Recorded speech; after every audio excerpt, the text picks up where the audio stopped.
आज हम बात करेंगे कॉम्पोजिशन ऑफ क्रोमोसोम के ऊपर।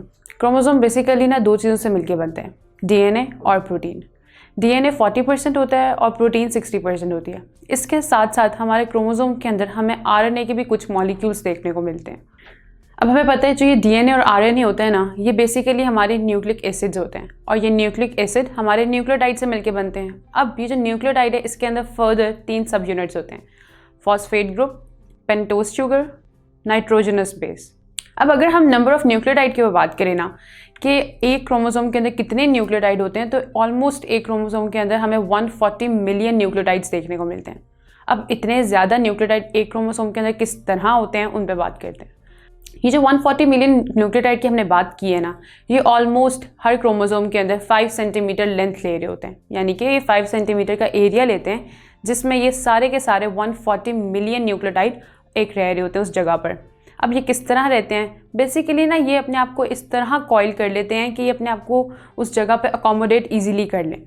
फर्दर अगर कोई इन सब न्यूक्लियोटाइड्स को पढ़ना चाह रहे हैं तो उसको टोटल 280 बुक्स प्रिंट करवानी पड़ेंगी हर न्यूक्लियोटाइड को पढ़ने के लिए, और उस 280 बुक के अंदर ईच बुक के अंदर हमें 1000 पेजेस होने चाहिए और ईच पेज के ऊपर हमें 500 वर्ड्स एटलीस्ट देखने को मिलने चाहिए, तब जाकर हम ये 140 मिलियन न्यूक्लियोटाइड्स को इजीली पढ़ सकेंगे।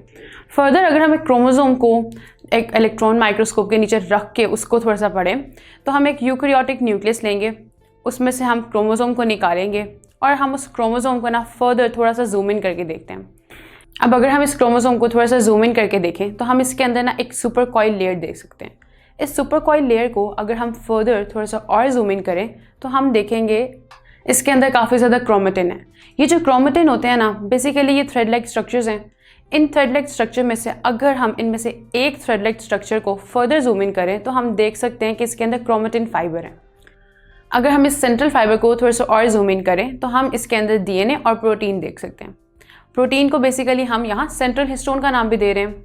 अब ये जो सेंट्रल हिस्टोन यानी कि ये जो हमें बीड लाइक शेप देखने को मिल रही है, इसके ऊपर जो ये लेयर हुई हुई है इसको हम डीएनए का नाम दे रहे हैं। ये जो कोटिंग एक बीड के ऊपर हुई है, एक प्रोटीन के ऊपर जो कोटिंग है, इसको हम डीएनए कह रहे हैं और इन दोनों चीज़ों को मिलाकर हम न्यूक्लियोसोम्स को नाम देते हैं। अब ये जो हिस्टोन्स होते हैं ना, ये बेसिकली पॉजिटिव चार्ज होते हैं, यानी इनके अंदर हमें आर्गिनिन और लाइसिन देखने को मिलते हैं, जबकि जो डीएनए होते हैं वो नेगेटिव चार्ज होते हैं, यानी उनके अंदर हमें फॉस्फेट ग्रुप देखने को मिलते हैं। अब ये दोनों ऑपोजिटली चार्ज हैं, इसका मतलब क्या है, ये एक दूसरे को अट्रैक्ट करती हैं और ईजिली एक दूसरे के ऊपर कॉइल अप हो जाती हैं। फर्दर क्या होता है कि हम उस डीएनए को एक सेपरेट फॉर्म में देख सकते हैं, यानी कि एक उसका जो डबल स्ट्रैंडेड स्ट्रक्चर होता है उसकी फॉर्म में हम उसको देख सकते हैं। अब ये जो क्रोमेटिन होता है ना, अगर तो ये कंडेंस फॉर्म में रह जाए यानी कि कॉइल्स फॉर्म में ही रह जाए तो हम इसको हेटेरोक्रोमेटिन का नाम देते हैं।